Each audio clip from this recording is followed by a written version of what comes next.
Okay.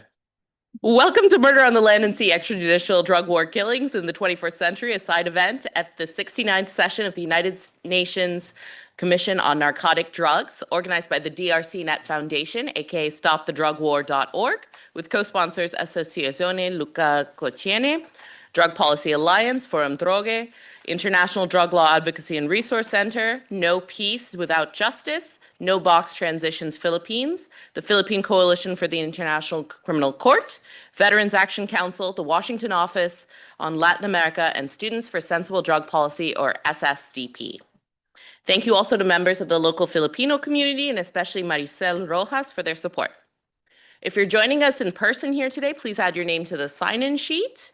Otherwise, you can always register for this event to get updates afterwards. My name is Kat Murthy. I'm excited to be here today. I'm Executive Director of SSDP, the largest grassroots network working to end the war on drugs and replace it with policies rooted in science, compassion, and human rights, policies that make sense. At SSDP, we say the war on drugs is a war on us. Decades of drug war prohibition have demonstrated that laws intended to prevent drug use ultimately harm not only the consumers, their families, and their communities, but as drug use is stigmatized and drug users are dehumanized, so-called anti-drug policies have the capacity to shatter democratic and human rights norms entirely. From Latin America to Asia, tens of thousands of individuals around the world have lost their lives to extrajudicial killings conducted in the name of drug prevention and control. I have the distinct honor of being your moderator for what promises to be a critically important discussion of drug war extrajudicial killings here in the 21st century, their context and interrelationships, and their implications for the future of democracy and rule-based order. To begin, I'd like to introduce you all to David Borden. Dave is the founder and executive director of StopTheDrugWar.org, pioneering the use of the internet for education and organizing in drug policy reform, and helping found SSDP. David is a veteran advocate for sensible drug policy at the United Nations and oversees StopTheDrugWar.org's Rule of Law program, which tracks serious human rights abuses in the global drug war with a primary focus on extrajudicial killings in the Philippines, where former President Rodrigo Duterte's drug war killing campaign has taken the lives of as many as 30,000 people without trial. Duterte was arrested for crimes against humanity of murder exactly 1 year ago today and is currently imprisoned by the International Criminal Court in The Hague. Thanks in part to the unfailing advocacy of StopTheDrugWar.org and Dave, who organized numerous events drawing attention to the issue at the CND, the Human Rights Council, the High-Level Political Forum on Sustainable Development, ICC's Assembly of States Parties, and online. The first, held in what was supposed to be our original room in 2017, featured a video provided by the then Vice President Leni Roberto of the Philippines, which has become controversial there due to its strong criticisms of the Duterte drug policies, criticisms I think we probably all share. However, extrajudicial killings in the Philippines, despite Duterte's arrest, still continue at a reported rate of nearly 1 life lost every single day. Dave? Thank you, Kat. Thank you to my fellow panelists here and online, all of you joining us online, and especially all of you here for finding us in person in this big, new, beautiful room, albeit less historic for our very specific purposes. So the Philippines under Duterte is the best known and largest case of extrajudicial drug war killings, but there have been others. The first, or at least the first well-publicized case, took place in Thailand in 2006, when 3,000 alleged drug law violators were murdered at the instigation of then Prime Minister Thaksin Shinawatra. The Duterte killings were accompanied by smaller but also significant outbreaks in Indonesia and Bangladesh. OHCHR reported in 2019 on a drug war killing spree or incident under the Maduro regime, in fact, in Venezuela. The phenomenon has an international dimension, or it certainly appears to. Indonesian President Joko Widodo, when he greenlighted the Indonesia killings, this was just a short time after Trump, as president, had praised Duterte for his drug war. Not long after the boat strikes being carried out by the U.S. military at the time off the coast of Venezuela had begun, Brazilian police committed the worst massacre in their history, murdering over 100 alleged drug trade participants in one of Rio de Janeiro's favelas. Uh, the boat strikes, in turn, I can only speculate, but they may well have been inspired by what Duterte did, based on Trump's prior words.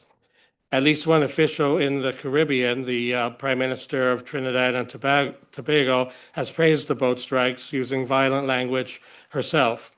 We should closely watch developments in the recently launched quote unquote Shield of the Americas coalition the administration has formed. So we've worked on this since 2017, as you've heard, and I am very proud of the work done by friends and colleagues in the Philippines. That truly is what made the ICC case against President Duterte possible. Uh, but it is saddening that we in the US are now in a similar place.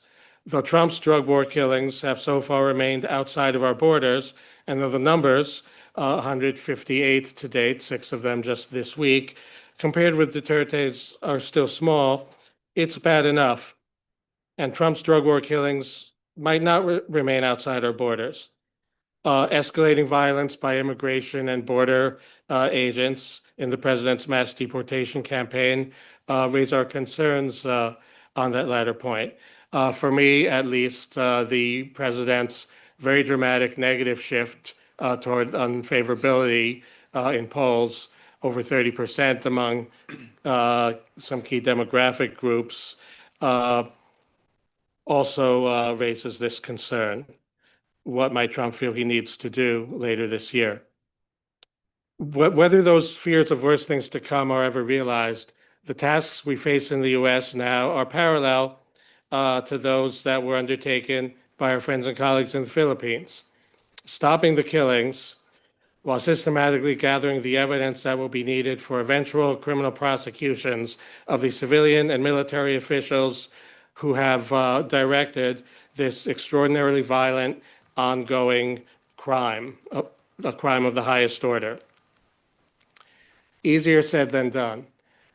In the US justice system, it's entirely possible that a future administration, the Department of Justice, would see this as important to take on. But we have a divided judiciary now in the United States.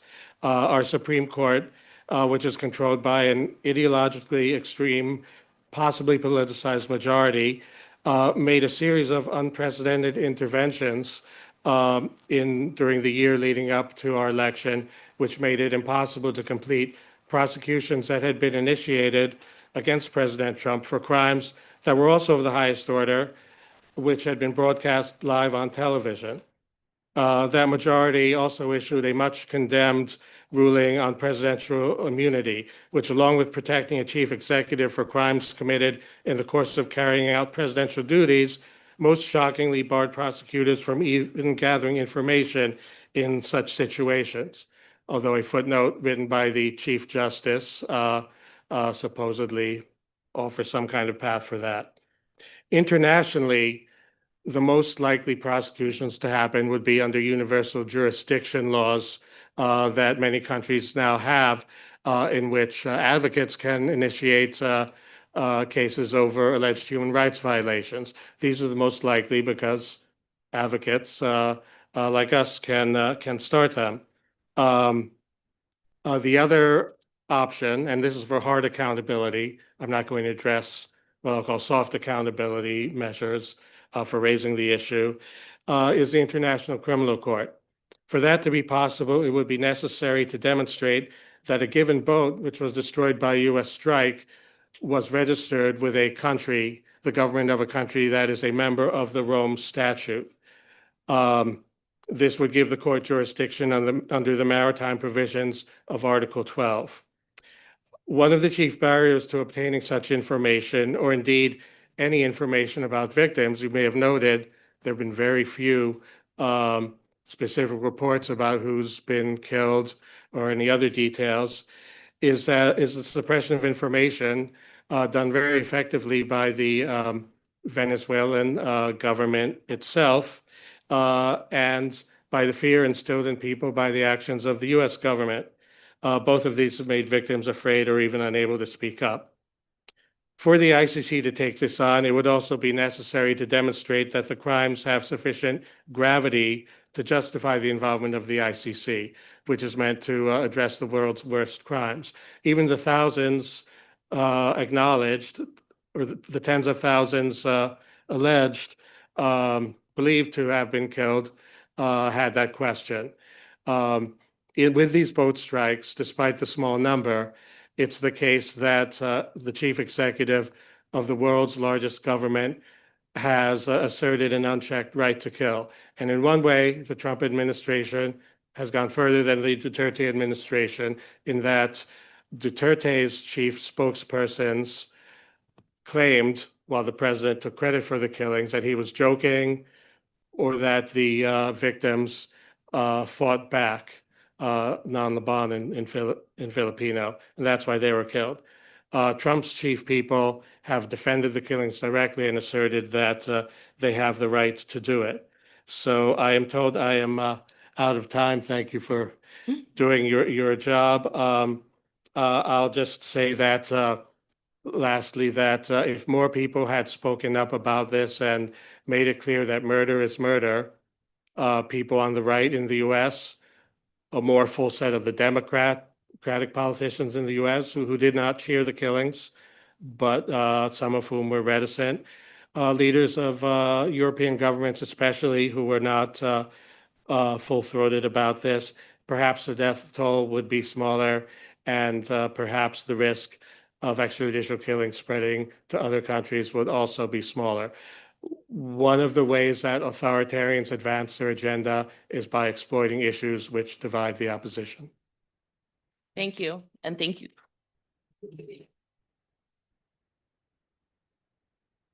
Thank you, and thank you for ending on that strong note and reminder to all of us. I would like to invite up Carlos Conde, online, who's joining us online. He was not able to join us in person because of the unfortunate issues happening around the world right now. So Carlos is a veteran Filipino journalist and a human rights advocate. As senior researcher at the Asia Division of Human Rights Watch, his research focused on extrajudicial killings of activists, journalists, legal professionals, peasant leaders, environmentalists, and indigenous peoples as a direct result of the war on drugs in the Philippines. He documented allegations of torture, enforced disappearances, and press freedom violations, and wrote reports on death squads, the HIV/AIDS epidemic in the Philippines, child labor, and the impact of the anti-drug campaigns on the children left behind by its victims. Before joining Human Rights Watch, Conde worked as a journalist for 20 years, mainly as a freelance correspondent in the Philippines for the New York Times, and served as Secretary General of the National Union of Journalists of the Philippines. In early 2026, Carlos founded Rights Report Philippines, a nonprofit focused on human rights in the Philippines. Thank you. Thank you so much. Thank you, David and company, for the invitation to speak in this panel. I don't have much to say in terms of what happened in the Philippines during the drug war, because a lot of that has been covered by a lot of other colleagues and just now by David. We know the statistics, we know the number, we know how it happened. But just briefly to note that if there's one thing that was apparent in the drug war in the Philippines during Duterte's time, was how he thoroughly exploited the so-called quote-unquote drug problem in the Philippines to advance his political agenda. Because let's make no mistake about what he did during the time. He basically upended Philippine democracy. Duterte made the drug menace the central justification for his presidency and for nearly everything afterward. The actual scale of drug use was systematically inflated, as we all know. Legitimate statistics were ignored and suppressed. By defining the nation as under essential threat of the drug menace, quote unquote, he positioned himself as the only man ruthless enough to save it. So this was the playbook by Duterte during his regime. Fear took hold across the Philippines, but more particularly in governance, in law enforcement agencies.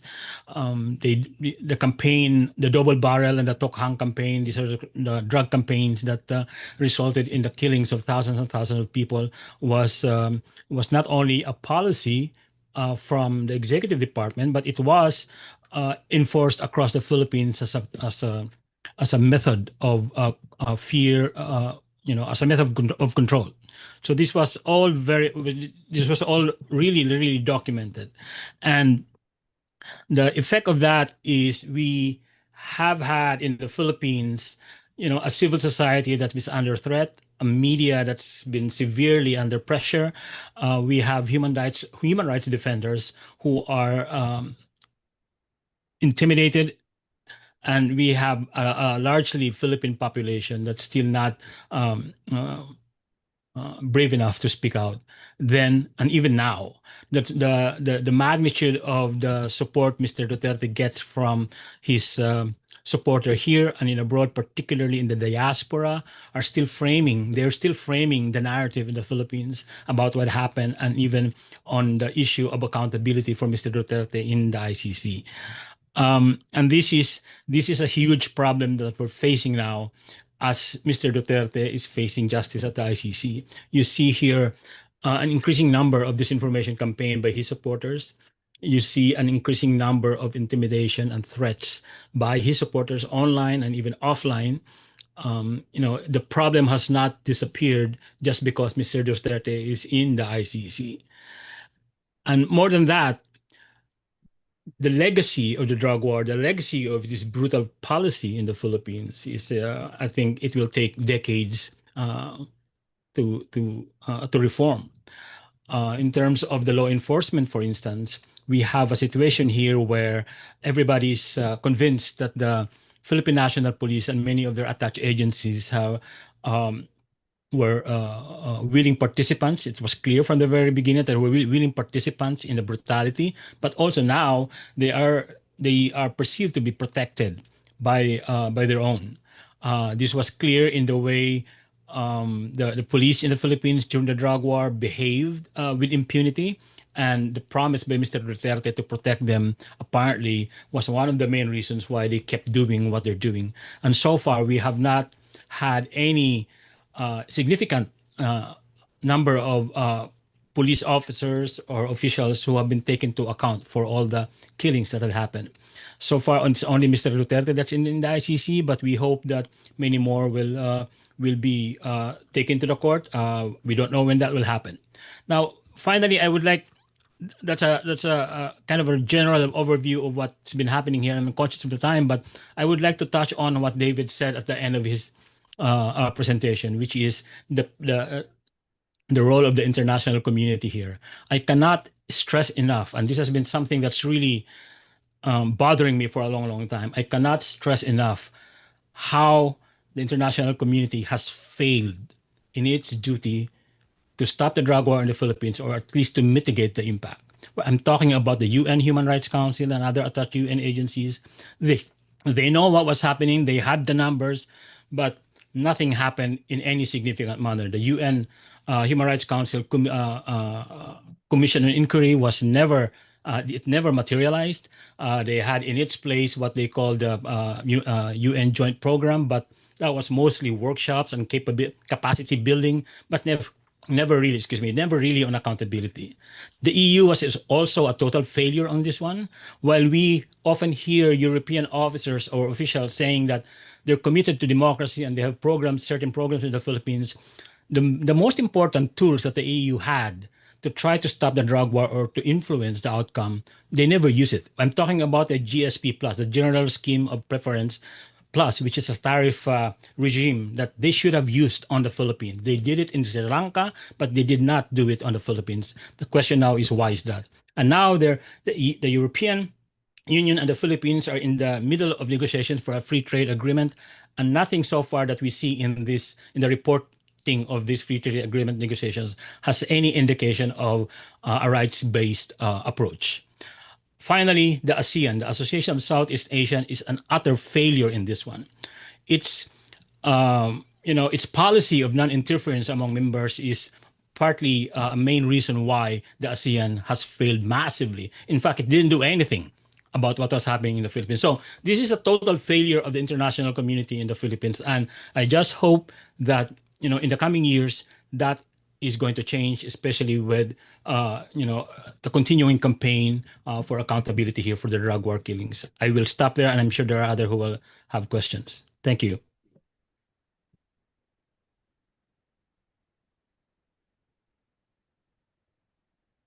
Thank you so much. And that was perfect timing. And with that, I'd like to introduce you all to Diego Garcia Davis. Diego is program manager at the Open Society Foundations. He is a Colombian political scientist with over 15 years of experience analyzing, mediating, and monitoring the Colombian socio-political armed conflict, and has conducted extensive research on issues such as the relationship between violence, narco-trafficking, and social-political conflict. As an expert on peace building and human rights, Garcia Davis has worked for the Organization of American States and USAID, managing and coordinating projects in areas such as disarmament, demobilization, and reintegration of combatants, prevention of forced recruitment of children, and protection of human rights. Thank you. Kat, thank you very much. And I'd like to start by thanking David and recognizing his relentless effort to put the spot always on the brutality of the war on drugs. And I'm thankful for inviting me to sort of bring the perspective from the region. I'd like to sort of pack the intervention in 3 or 4 elements. First, trying to dissect or understand the narrative that's justifying what we're seeing in the Caribbean and the Pacific. Also, as David mentioned, in Brazil. Refer how to interdiction, the main sort of tactic that has been used to seize cocaine coming out of South America, has been flawed, has been limited, but is less brutal, of course. Refer to how we see a prequel of what we're seeing these days conducted in international and national waters in Latin America. To finally refer to who are that people that is basically on those boats. So if we go to the narrative aspect of the situation, if we think of narcoterrorism is a term coined in the 80s by the Peruvian and the Colombian governments when they were describing how drug trafficking organizations use terror tactics to either attack counter-narcotics police or civilian targets. We all remember the violence in the 90s in Colombia exerted by the cartels. Over time, that morphed from being a descriptive term to identify a massive number of phenomena under this sort of very simplistic term. Now we're identifying fishermen, for instance, who are the victims of these targets as narco-terrorists. If we dissect the term narco-terrorist, we always think of terrorism as the threat to the existence of society, and narco, drug, a threat to morale. So if you marry those 2 terms, it becomes quite efficient in the narrative. It justifies what we're seeing these days, and it becomes sort of a free ticket for extrajudicial killings. The massacre in Rio was later justified by the governor as an attack on narco-terrorism. So we're seeing how the region is replicating exactly the same narrative.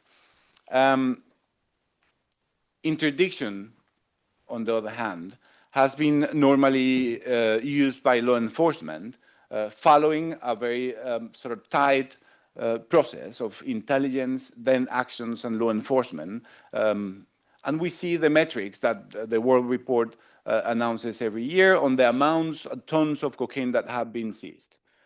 It seems that those metrics don't matter anymore.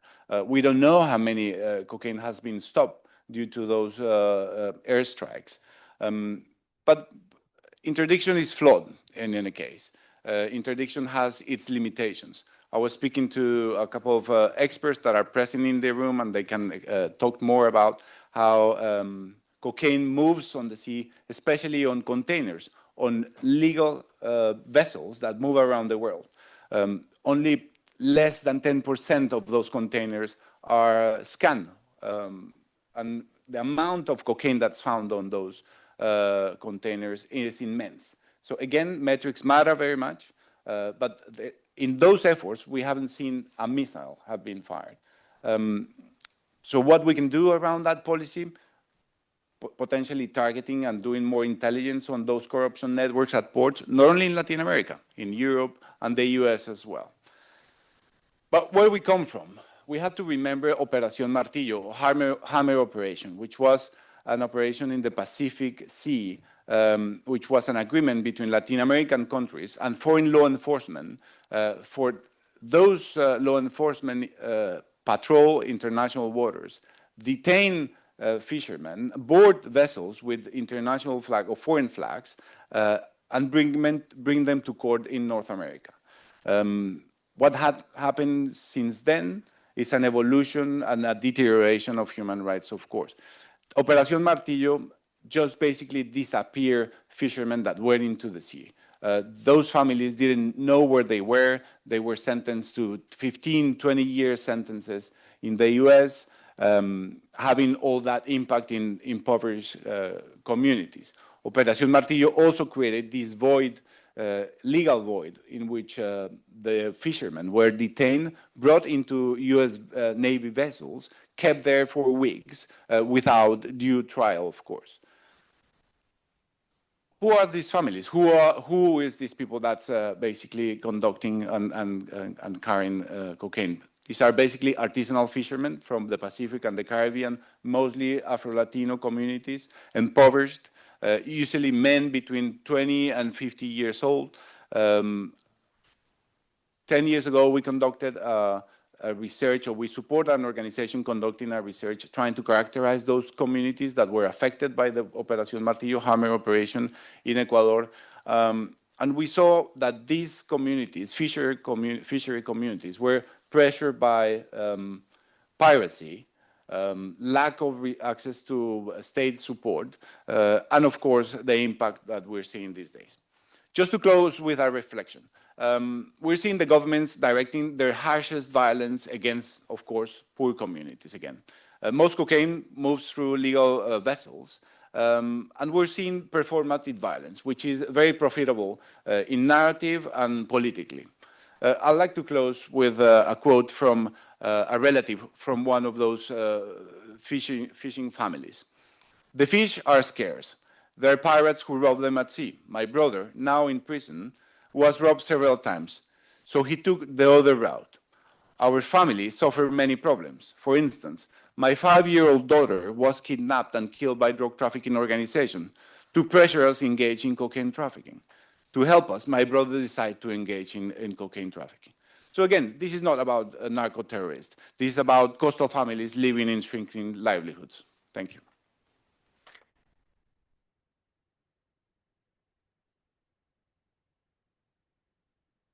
Thank you so much for helping put a human face on the people who are being destroyed by these extrajudicial killings.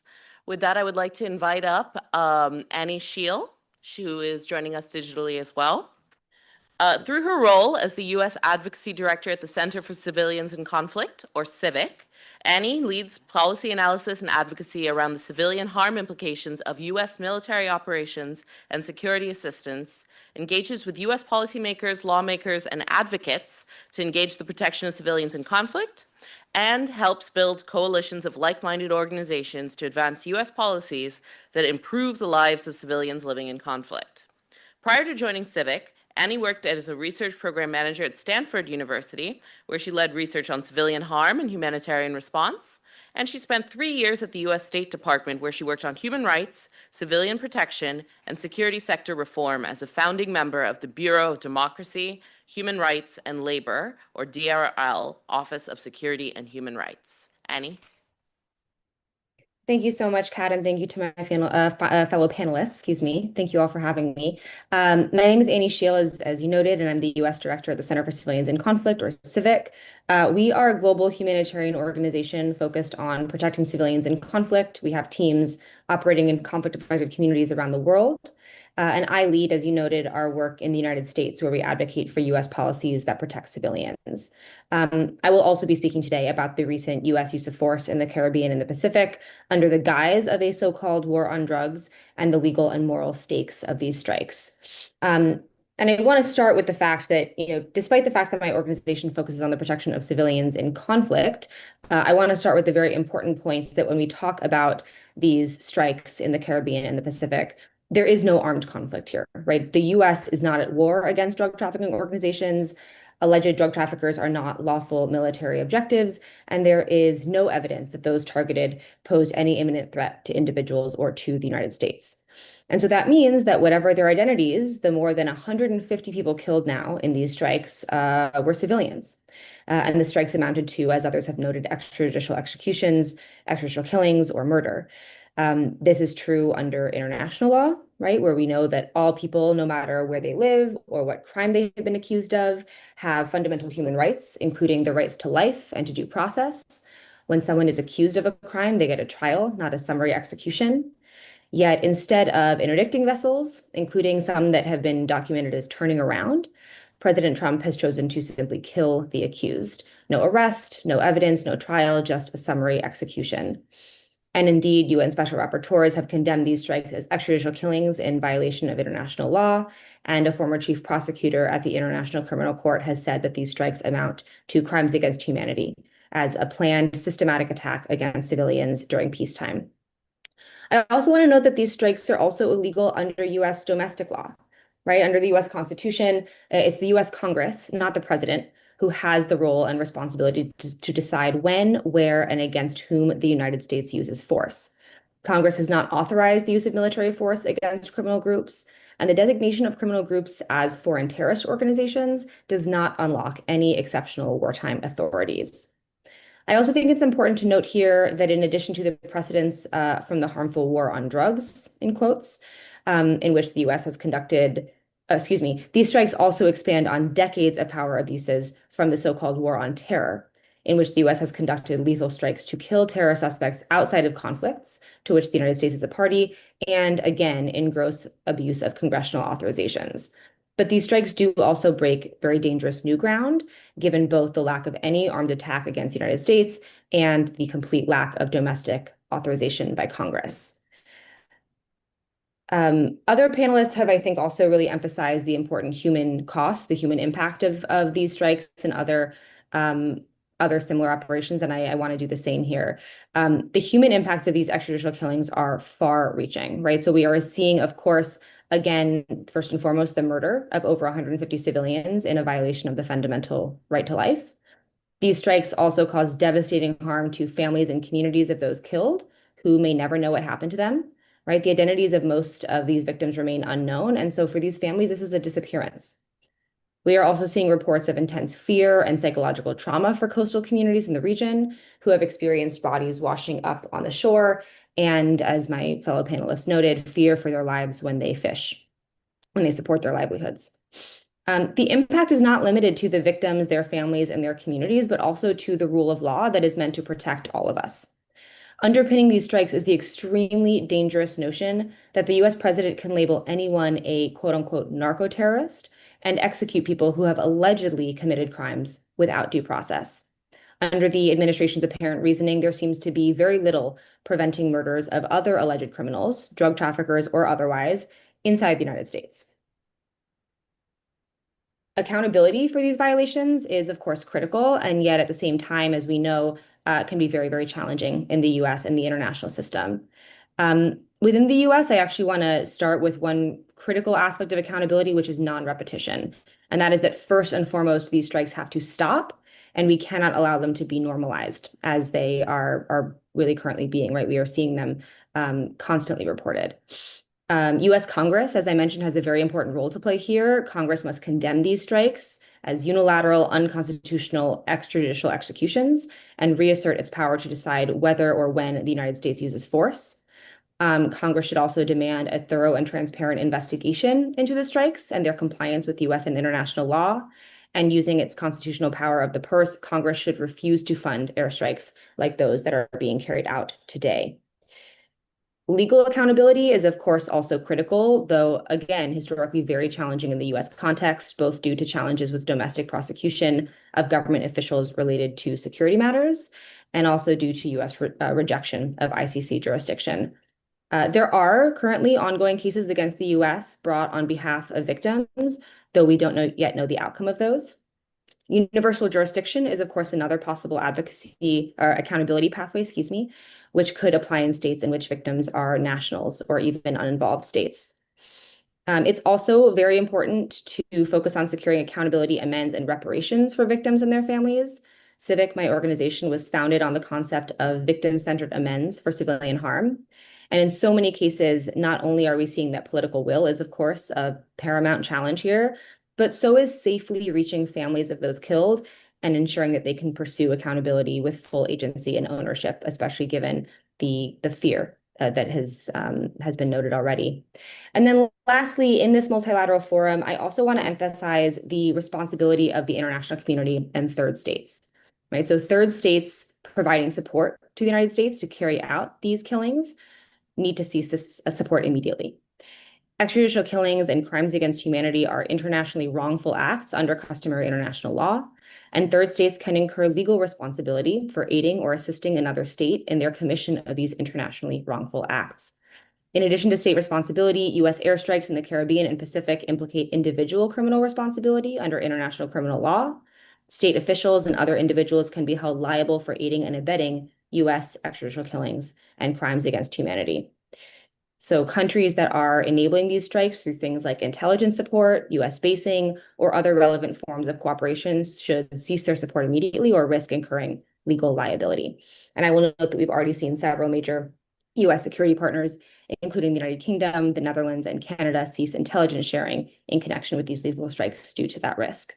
So I will leave it there. But again, thank you so much for having me. Thank you so much to my fellow panelists. And really grateful to learn from you all as well. So over to you, Kat.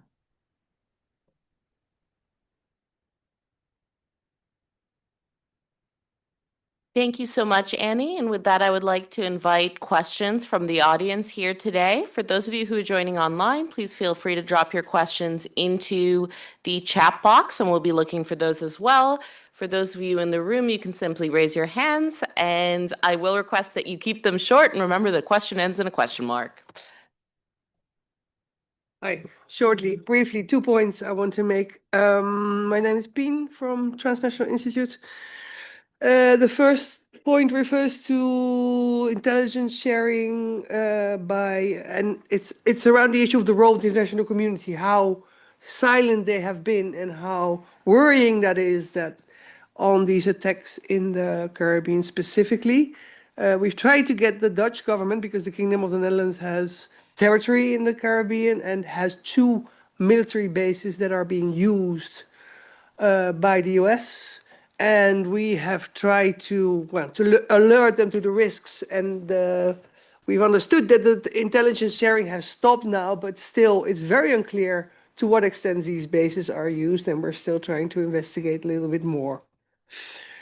The other point is on affected communities in the Caribbean directly by these attacks. I have shared a letter with DRC-Net from a traditional cannabis cultivator from St. Vincent and the Grenadines. It is not just cocaine that's being trafficked through the Caribbean, it's also cannabis.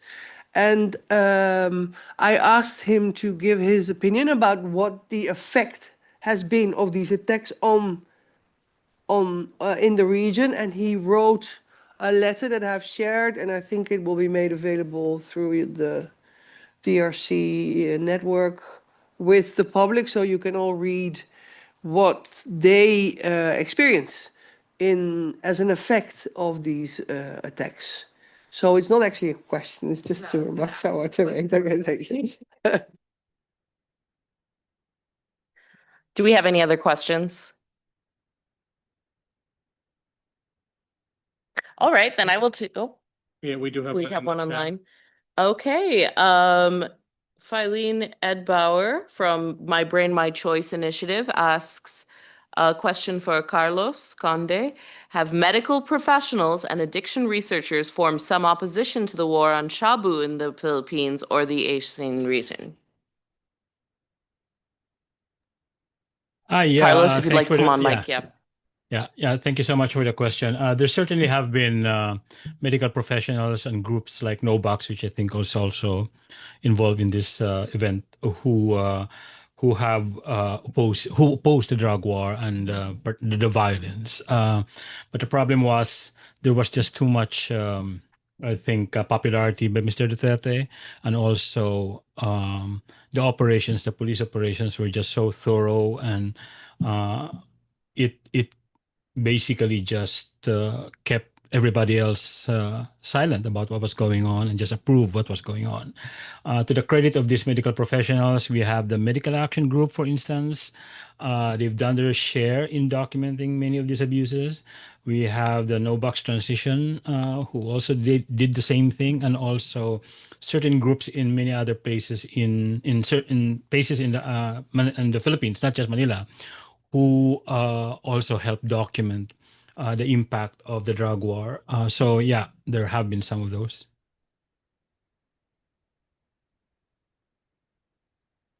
Thank you.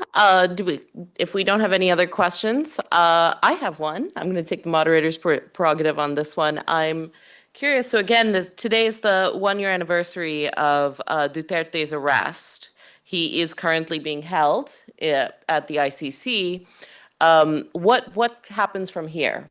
What happens with his arrest, but also what can we expect with the extrajudicial killings that have been continuing in the Philippines past his arrest? Can I answer that quickly? Yes, please. Yeah.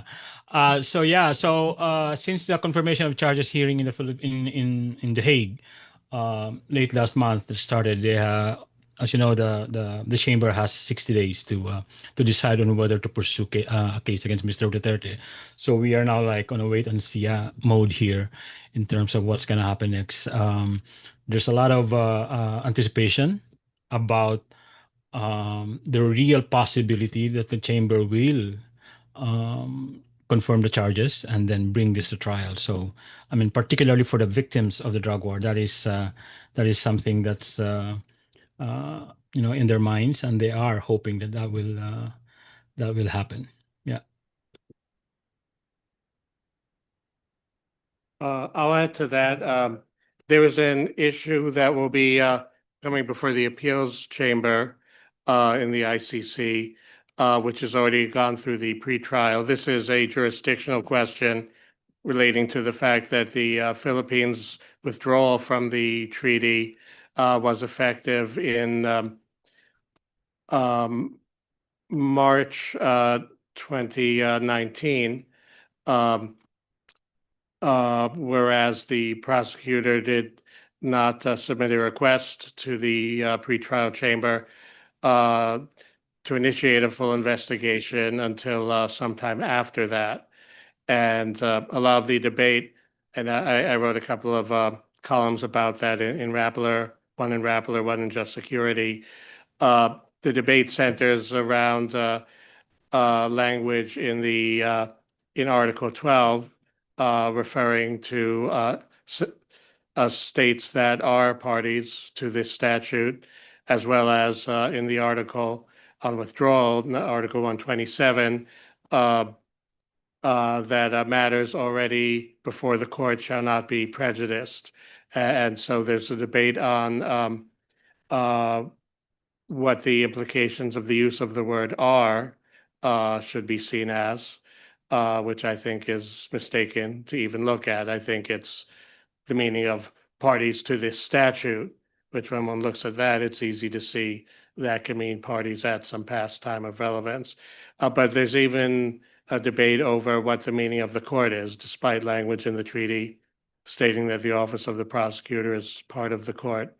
And I wish I could say that it's only the defense making arguments that are incredible, but in a prior appeals court ruling, there was a dissenting opinion from two judges, one of whom is still on the chamber, saying that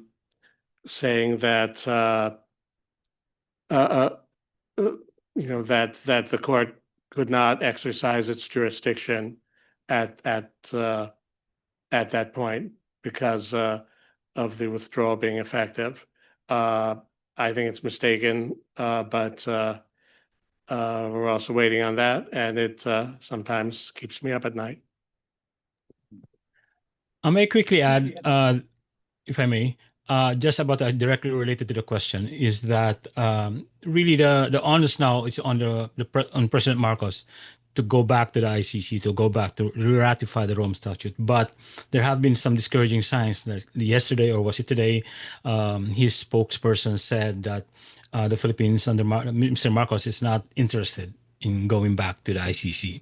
So that's kind of a downer there, because that has been one of the key advocacy a push we've been doing here in Manila and also in Europe and in other places, which is for the Philippines to go back to the ICC, given what's happening and given the fact that accountability is practically zero still, regardless of the fact that Mr. Duterte is in The Hague. So we don't know. It's not very categorical at this point from the side of Mr. Marcos because it was his spokesperson who said that, but it looks like we're not going back.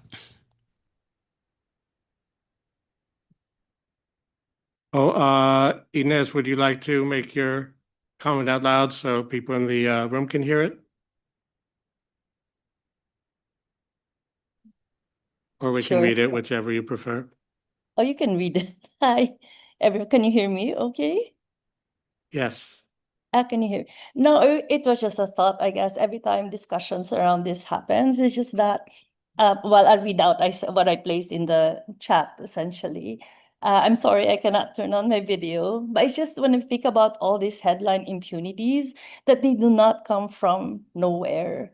And they grow really from the smaller permissions we normalize along the way. And this is, of course, driven about how we understand drugs and also how we view or perceive persons who are associated with drugs, people whose lives include drugs. So for example, in the Philippines, what we learned was not only that the killings happened, it was that many people, and including people who honestly believed they were doing the right thing, had already accepted the thinking that made those murders possible or that made them not question them.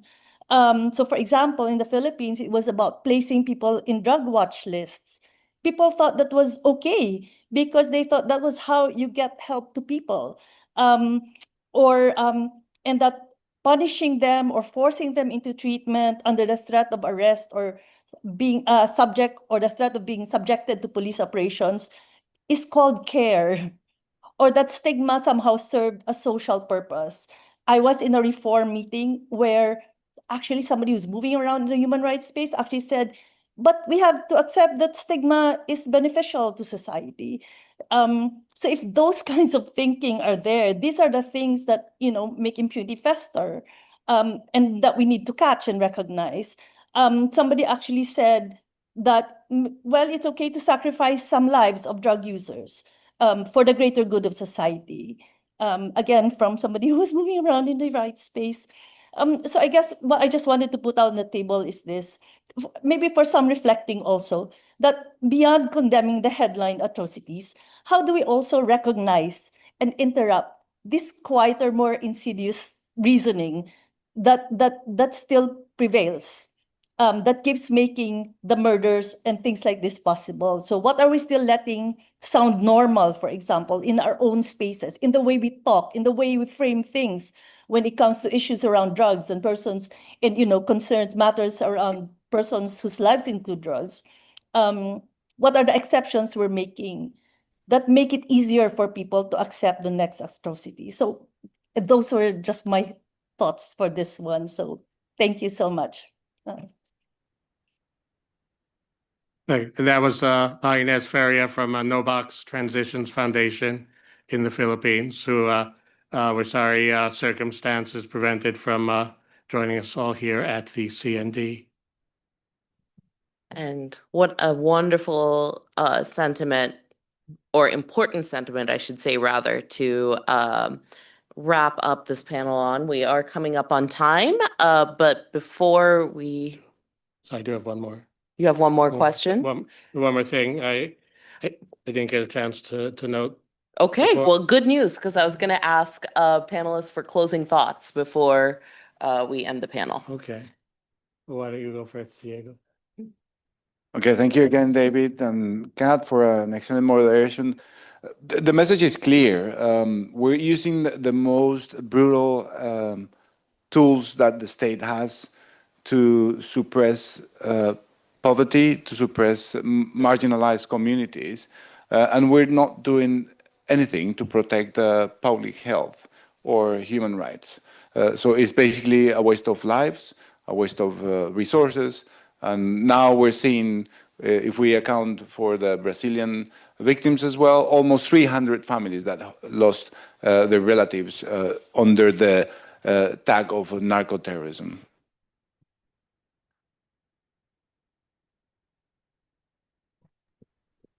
So I talked about the ICC before. It's important to be aware that the U.S. government currently has sanctions on all of the top officials at the ICC and others for activity related to the ICC. And we don't know what the intentions are. So that's a question mark on the continuation, regarding the continuation of that institution. It affects its ability to move all cases forward. But if for anyone who does hope or intend to gather information that could be used for accountability purposes, this has to be done very carefully. The sanctions are constructed around the concept of protected persons, which is persons from the U.S. or countries that are major allies of the U.S. And that obviously includes the president and others involved in these boat strikes. My consultation with an attorney concluded that there's a way to do this, but very carefully. The consequences can be very draconian for a U.S. citizen or anyone exposed to U.S. jurisdiction. And while that might not be such a high risk in terms of its probability, non-U.S. nationals can easily be sanctioned on this at any time. So be careful, talk to a lawyer.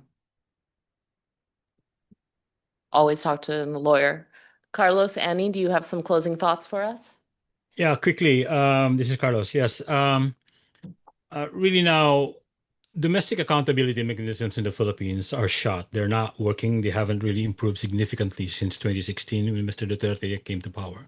So there's little, if at all, any optimism that the courts in the Philippines, the law enforcement system in the Philippines will change anything in the near term. While there have been some promises of improvement of the situation here, we still have to see those promises be come to reality. Now, this is where also I think I'd like to emphasize where the international community needs to really come in much more robustly, much more significantly than they did the last time. We have to keep in mind that Mr. Duterte is not gone, but more importantly, her family, her allies are poised to take over the Philippines again in 2028 in the next elections. His daughter, the vice president, is going to run for president in 2028, and God knows what she will do. Our guess is that she will do what her father did in 2016. They're basically going to be doing the same, implementing the same template. So what's the foil here? How are we going to stop another drug war 2.0 from happening under her regime? I don't know. So this is why the international community really needs to step in and really make true to their commitment for human rights here. And I will just jump in and close really with some reflection and echoing of some of the points that Inez raised, which I think were really important. I am not an expert on the drug policy side, but from a national security perspective, we also are having to contend with the normalization that we've seen from the, again, kind of quote unquote global war on terror of the US. And that means that when the US government calls someone a quote narco terrorist, people in the US accept that, right? They accept that the use of force against people who are deemed terrorist is just what we do. And now there is, again, a huge risk of normalization of these boat strikes and this concept of narco-terrorism in the United States as well. So I would just echo that that's something to be really vigilant of. And in order to counter that normalization, we need much more international condemnation and an immediate end to international assistance to these extrajudicial killings and to the support of third states. So thank you. Thank you. What I hope you will all take from our discussion here today is that the so-called war on drugs has never been a war on drugs. The war on drugs is a war on us. It is a war on people. It is war on every individual who loses their lives every single day due to extrajudicial killings carried out because of drug enforcement and control measures around the world. It is a war on their families, on their children, and it is a war on their communities and on international norms around democracy and human rights and rule of law. It is a war on people, but it is also people who are speaking out, people who are educating, people who are advocating, and people who are bringing about change. So with that, thank you all for joining us here for Murder on the Land and Sea, Extrajudicial Drug War Killings in the 21st Century, and here at the United Nations Commission on Narcotic Drugs. I hope that you will use your time here to speak out for the people, for the victims of the war on drugs, and to help shape those policies, to use these institutions to be able to save lives and fight for freedom. Thank you to the DRC Net Foundation, aka StopTheDrugWar.org, for organizing this panel here today and for helping bring forward this issue of rule of law, as well as the Associazione Luca Coccioni, Drug Policy Alliance, Forum Droghe, International Drug Law Advocacy and Resource Center, No Peace Without Justice, No Box Transitions Philippines, the Philippine Coalition for the International Criminal Court, Veterans Action Council, Washington Office on Latin America, Students for Sensible Drug Policy, members of the local Filipino community, Maricel Rojas, and our panelists, David Borden, Carlos Conde, Diego Garcia Davis, Annie Shiel, and to every single one of the advocates on the ground in the Philippines, in Latin America, and everywhere else that these drug war killings are happening on a daily, regular basis, who are doing everything that they can to save lives and fight for justice. There are some sign-up sheets going around the room. Please sign up on those. Otherwise, if you can register online at DRC Net or with SSDP for updates on extrajudicial drug war killings and what you can do to help put a stop to them. I also invite you to join our side event on research harm and how drug scheduling undermines science, public health, and evidence-based policy on Friday, March 13th at 10 a.m. in room M7 of the Vienna International Center or online. Thank you all for being here today.